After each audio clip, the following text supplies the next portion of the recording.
Alors, si vous avez bien lu, on sensibilise davantage les organes de justice, les cours et tribunaux en général, la Cour constitutionnelle, la Cour en particulier. Pourquoi? Parce que, étant donné qu'il y a des flagrances du point de vue violation du cadre légal, il y a flagrance du point de vue violation de l'administration électorale qui ont facilité les irrégularités, il faudrait quelque part que justice soit faite. Donc c'est tout à fait normal que tout soit réglé dans un cadre légal.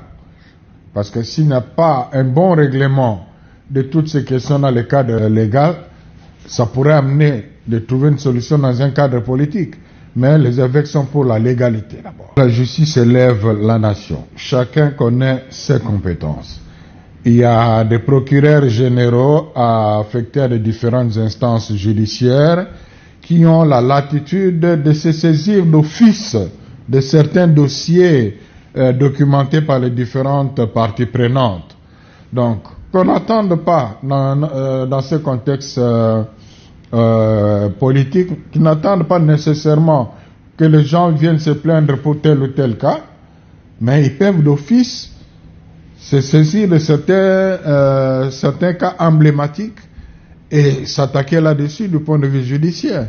Il y a une certaine justice qui doit être rendue par rapport aux électeurs qui se sont vraiment engagés à accepter les sacrifices pour avoir des élections transparentes et apaisées. C'est important que la CENI apporte la lumière sur beaucoup de choses. D'abord, ces résultats provisoires ont été publiés sur base de la machine à voter, sans être compilés.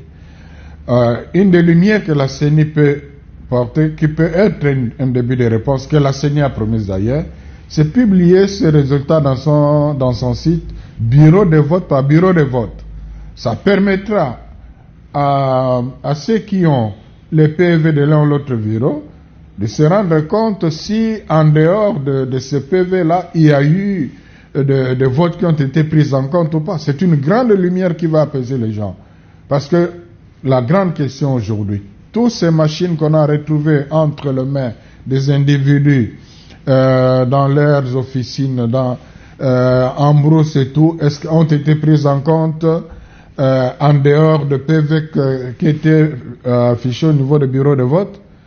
Bon, évidemment, il y a des choses qui pouvaient être faites avant le PV, quand les machines étaient en panne, quand on interrompait, on ne sait pas ce qui s'est passé, et là ça devient difficile d'apporter de preuves, mais au moins, il y a quand même beaucoup de choses aussi qui se sont faites pendant que, ici et là, le vote était déjà clôturé. Donc, en publiant les résultats bureau de vote par bureau de vote, on aura déjà une certaine lumière pour apprécier certaines choses.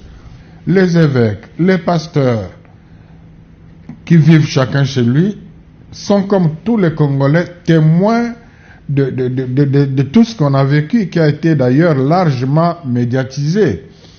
Et notre contribution, c'est d'aider les structures compétentes, les autorités compétentes à aller dans la direction de conclure ce processus de façon à ce que tout le monde soit apaisé et rassuré par les résultats publiés. Non, nous ne souffrons pas le chaud et le froid, nous sommes dans l'objectivité, dans l'unique souci de voir ce processus se conclure de manière apaisée et que les résultats définitifs qui vont être publiés soient acceptables par tous.